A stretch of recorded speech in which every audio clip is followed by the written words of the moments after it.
See, people believe when you become spiritual that you don't go back to the Bible or you don't read the Bible. That's false information. No, what we're saying is we don't go to a religion. You feel me? Because I'm not a Christian, but the Christ is in me, right? The Christ in, right?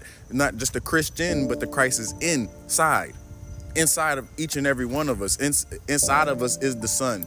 You feel me? And the Son is always connected to the Father. You feel what I'm saying? And people don't under this, so they don't understand that it says, "Be not of this world, but be transformed by the renewing of the mind," right? Or you feel me? You in the world, but you're not of the world. You feel what I'm saying? You understand that when we read these things, every word, you feel me? Man shall not live by bread alone, but by every word that comes out of the mouth of God. Because they have to understand that every word has a frequency tied to it. And people say, well, how do you relate one to the other? And how do you say this? I say, because every word that you speak to somebody in their life can either uplift them or can put them down. Can either pick their spirit up and raise them up, or it can lower and drop them down. It could send them to the depths of hell when you give them a negative perspective, or you can give them a positive perspective and you can send them up to the skies or to the heavens. You feel what I'm saying? And people have to understand that since every word has feeling behind it, this is why people feel it.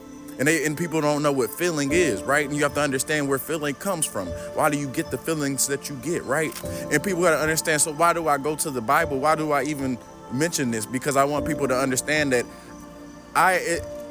there is every religion out there.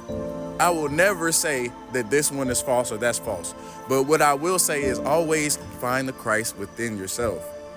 Understand that in this world you will face challenges. What they say, principalities, powers, and different things. You will face these challenges, and you will have these many different tests that will really push you to become the version of you that you always knew you were meant to be, because God put it already there inside of you. And this is what people don't understand, that spark that comes from God. That's what I always want people to know. I always want people to know this is that spark that comes from the Most High. It's not none of that other stuff. It's always about the spark that comes from within. This is why we tell people this. This is why it says study to show thyself approved, bruh. You feel me? This is why even in people don't even understand that when you going through so many difficult situations and you going through things that you can't explain to nobody else, and you know that you may have one or two people here or there that'll listen to you and really hear you, but when you can't go to nobody else, who you gonna go to?